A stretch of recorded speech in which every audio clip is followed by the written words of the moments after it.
எங்கள் வீட்டு ஸ்டைலில் சுண்டல் அவியக்கறி எப்படி செய்கிறாங்க பார்க்கலாம் வாங்க வீடியோக்குள்ளே போகலாம்.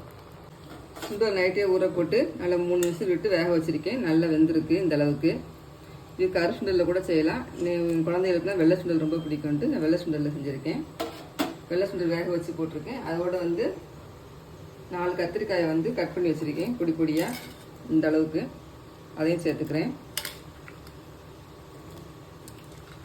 உங்களோட கத்திரிக்காய் இல்லாட்ட வாழைக்காய் கூட போடலாம், அதுவும் நல்லாயிருக்கும்.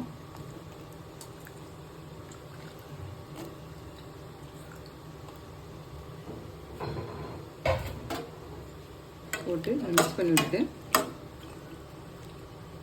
இதுக்கு தேவையான மசாலா போட்டுக்கலாம்.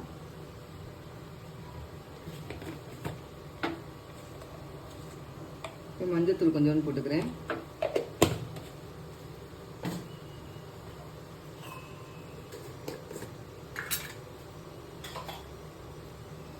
வீட்டில் அரைச்ச குழம்பு மிளகா பொடி தான், அது 2 ஸ்பூன் போட்டுக்கிறேன். நல்லா மிக்ஸ் பண்ணி விட்டுக்கலாம்.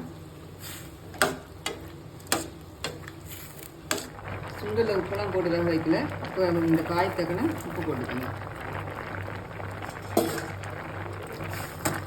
காய் இந்த அளவுக்கு நல்லா வெந்து வந்துருச்சு. நான் தேங்காய் அரைச்சி வச்சுருக்கேன், அதை ஊற்றிக்கிறேன்.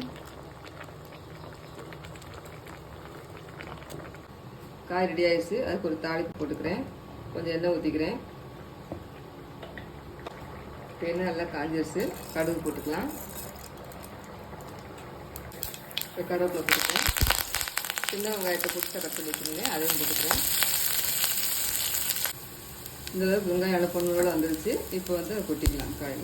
அவ்வளோதான், ஈஸியான சுண்டல் கத்திரிக்காய் அவியல் ரெடி ஆயிடுச்சு.